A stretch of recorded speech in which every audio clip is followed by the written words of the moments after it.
আসসালামু আলাইকুম, কেমন আছেন সবাই? আশা করি সবাই অনেক ভালো আছেন। স্বাগতম সবাইকে নতুন আরেকটি ভিডিওতে। আজকের ভিডিওতে দেখাবো কিভাবে আপনি আপনার ওয়েবসাইটের মেনু সাবমেনুগুলো চেঞ্জ করবেন। তো চলুন কথা না বাড়িয়ে ভিডিওটি শুরু করি। ভিডিওটি শুরু করার আগে চ্যানেল নতুন হলে অবশ্যই চ্যানেলটি সাবস্ক্রাইব করে পাশে রাখা বেল বাটনটি অল করে দিবেন। তো চলুন শুরু করি। তো প্রথমে যে কোনো একটি ব্রাউজার ওপেন করবেন, দেন সেখানে আপনি আপনার ব্লগ সাইটটি লগ ইন করে নেবেন। দেন চলে যাবেন ড্যাশবোর্ডে যাওয়ার পর এখানে দেখতে পাচ্ছেন লেআউট, এখানে চলে যাবেন। চলে যাওয়ার পরে এমন একটি ইন্টারফেস দেখতে পাবেন। এখানে দেখতে পাচ্ছেন মেন মেনু, এখানে ক্লিক দিবেন। দেখতে পাচ্ছেন এডিট বাটন, এখানে ক্লিক দিবেন। ক্লিক দেওয়ার পরে এমন একটি ইন্টারফেস দেখতে পাবেন। এখানে দেখতে পাচ্ছেন অনেকগুলো মেনু বানানো আছে। তো আপনারা এগুলো সবগুলো কেটে দিবেন। তো আমরা প্রথমে সবগুলো কেটে দিই। তো এখানে হোম রেখে সবগুলো আপনারা কেটে দিবেন, হোমটা আপনারা কাটবেন না। ওকে, তো আমরা হোম মেনুটা রাখবো। রাখার পরে সেভ বাটনে ক্লিক দিব।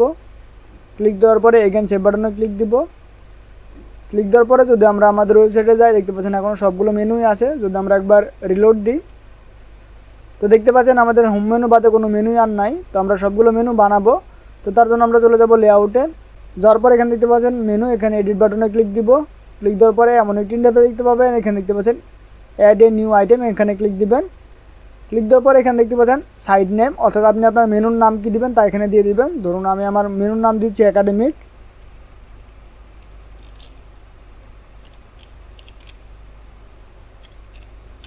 ওকে, দেখতে পাচ্ছেন আমি আমার মেনুর নাম দিলাম একাডেমিক। তো আমরা এখানে সেভ বাটনে ক্লিক দিব। দেন এখানে এগেন সেভ বাটনে ক্লিক দিব এবং এখানে দেখতে পাচ্ছেন নিচে এখানেও সেভ বাটনে ক্লিক দিব। ক্লিক দেওয়ার পর আমরা চলে যাব আমাদের ওয়েবসাইটে। তো দেখতে পাচ্ছেন এখানে কোনো মেনু আসেনি। তো আমরা যদি একবার রিলোড দিই, তো দেখতে পাচ্ছেন আমাদের একাডেমিক যে মেনুটি সেটি চলে এসেছে। তো আমরা এখন দেখব কীভাবে আমরা এখানে সাব মেনু বানাবো। তো যদি আমরা আমাদের লেআউটে চলে যাই এবং মেন মেনুতে চলে যাই, তো এখানে আমরা একটি সাব মেনু বানাবো। বানানোর জন্য আমরা এখানে দেখতে পাচ্ছেন অ্যাড এ নিউ আইটেম, এখানে ক্লিক দিব। ক্লিক দেওয়ার পর এখানে সাইড নেম দিব, ধরুন আমরা দিলাম এসএসসি। ওকে, দেন এখান থেকে আমরা সেভ বাটনে ক্লিক দিব। এগেন সেভ বাটনে ক্লিক দিব। এখানে এগেন সেভ বাটনে ক্লিক দিব। তো আমরা যদি এখানে রিলোড দিই, তো দেখতে পাচ্ছেন আমাদের এসএসসি নামে একটি মেনু হয়ে গেছে। তো আমরা এটাকে সাব মেনু বানাবো। সাব মেনু বানানোর জন্য আমরা চলে যাব হচ্ছে মেনুতে এবং এডিটে চলে যাব। দেন এখানে আমরা দেখতে পাচ্ছেন এসএসসি যে মেনুটা আমরা বানিয়েছি, এখানে এডিট বাটনে ক্লিক দিব।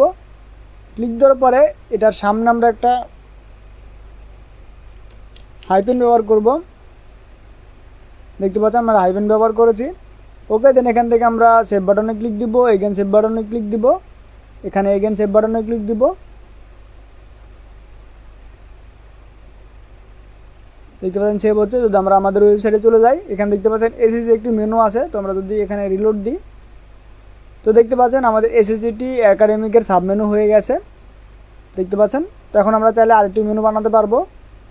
ধরুন আমরা যদি এখানে সাব মেনু আরেকটা বানাতে চাই, তো তার জন্য আমরা এখানে এডিটে যাব। দেন এখানে দেখতে পাচ্ছেন অ্যাড এ নিউ আইটেম, এখানে ক্লিক দিব। ক্লিক দেওয়ার পরে এখানে দেখতে পাচ্ছেন আমরা যদি আরেকটা সাব মেনু বানাতে চাই, তো আমরা এখান থেকে আগে একটা হাইপেন দিব। ধরুন আমরা একটা হাইপেন দিই। ওকে, দেন এখান থেকে আমরা নাম দিয়ে দেবো, অর্থাৎ আমরা কী মেনু বানাতে চাই। ধরুন আমরা দিলাম এইচএসসি। ওকে, দেন এখান থেকে আমরা সেভ বাটনে ক্লিক দিব। এগেন সেভ বাটনে ক্লিক দিব। ক্লিক দেওয়ার পরে আমরা যদি এখানে এগেন সেভ বাটনে ক্লিক দিই, দেন আমরা আমাদের ওয়েবসাইটে চলে যাব। দেন একবার রিলোড দিব। দেখতে পাচ্ছেন আমাদের দুইটি সাবমেনু হয়ে গেছে।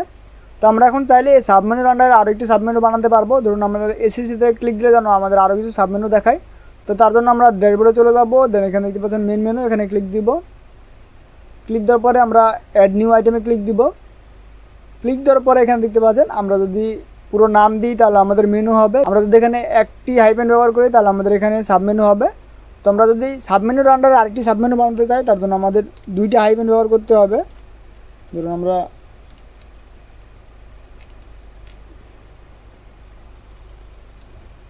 ধরুন আমরা এখানে দুইটা হাইপেন ব্যবহার করছি। দেন আমরা এখানে একটি সাবমেনু বানাবো। ধরুন আমরা দিলাম বাংলা।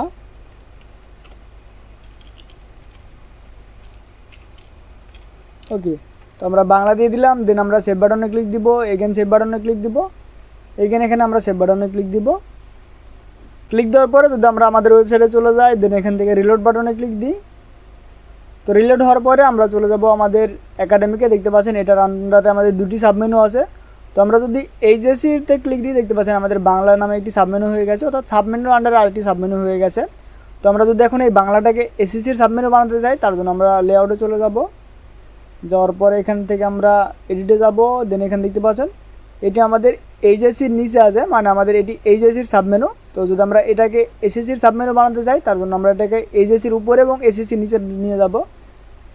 দেখতে পাচ্ছেন আমরা এসএসসির নিচে এবং এইচএসসির নিচে নিয়ে চলে এসেছি।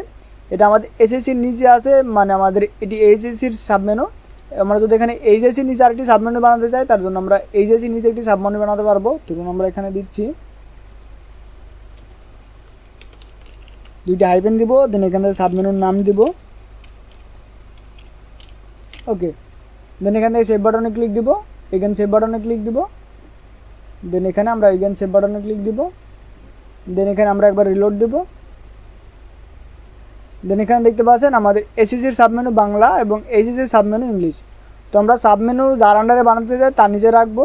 এখানে দেখতে পাচ্ছেন আমরা একাডেমিকের নিচে দুটি রেখেছি, তার জন্য দুটি সাবমেনু, এবং এসএসসির নিচে একটি এবং এইচএসসির নিচে একটি রেখেছি, তার জন্য আমাদের এখানে একটি করে সাবমেনু হয়েছে। আমরা চাইলে এভাবে অসংখ্য সাবমেনু বানাতে পারবো। তো আশা করি আপনারা বুঝতে পেরেছেন কীভাবে সাবমেনু বানাবেন। এখানে আমরা যদি আরও মেনু অ্যাড করতে চাই, তো তার জন্য আমরা মেনুতে যাব। ধরুন আমরা এখানে একটু মেনু বানাতে চাই, তার জন্য এখানে আমরা মেনু নাম দিয়ে দিব। ধরুন আমরা মেনু নাম দিচ্ছি কোর্স। ওকে, দেন এখান থেকে আমরা সেভ বাটনে ক্লিক দিব, এখানে সেভ বাটনে ক্লিক দিব, এখানে সেভ বাটনে ক্লিক দিব। দেন আমরা যদি আমাদের ওয়েবসাইটে যাই, দেন একবার রিলোড দিই, তো দেখতে পাচ্ছেন কোর্স নামে একটি মেনু হয়ে গেছে। তো আশা করি আপনারা বুঝতে পেরেছেন কীভাবে মেনু বানাবেন। তো যদি আমরা মেনুর আন্ডারে সাবমেনু বানাতে চাই, তার জন্য একটি হাইফেন দিয়ে আমরা এই মেনুর আন্ডারে রাখবো। আমরা সাবমেনুর আন্ডারে সাবমেনু বানাতে চাই, তার জন্য দুইটা হাইফেন দিয়ে সেই সাবমেনুর নিচে রাখবো, তাহলে আমাদের সাবমেনুর আন্ডারে সাবমেনু হয়ে যাবে। তো আশা করি আপনারা বুঝতে পেরেছেন। যদি বুঝতে কোনো প্রকার সমস্যা হয়ে থাকে অবশ্যই কমেন্ট করে জানাবেন। তো পরবর্তী ভিডিওতে আমরা যে সোশ্যাল মিডিয়ার লিঙ্কগুলো আছে এগুলো কীভাবে চেঞ্জ করবেন, এখানে কীভাবে নিজের সোশ্যাল মিডিয়ার লিঙ্কগুলো দিবেন তাই দেখাবো। সেই ভিডিও দেখার আমন্ত্রণ জানিয়ে শেষ করছি আজকের ভিডিও। সবাই সুস্থ থাকবেন, ভালো থাকবেন, আল্লাহ হাফেজ।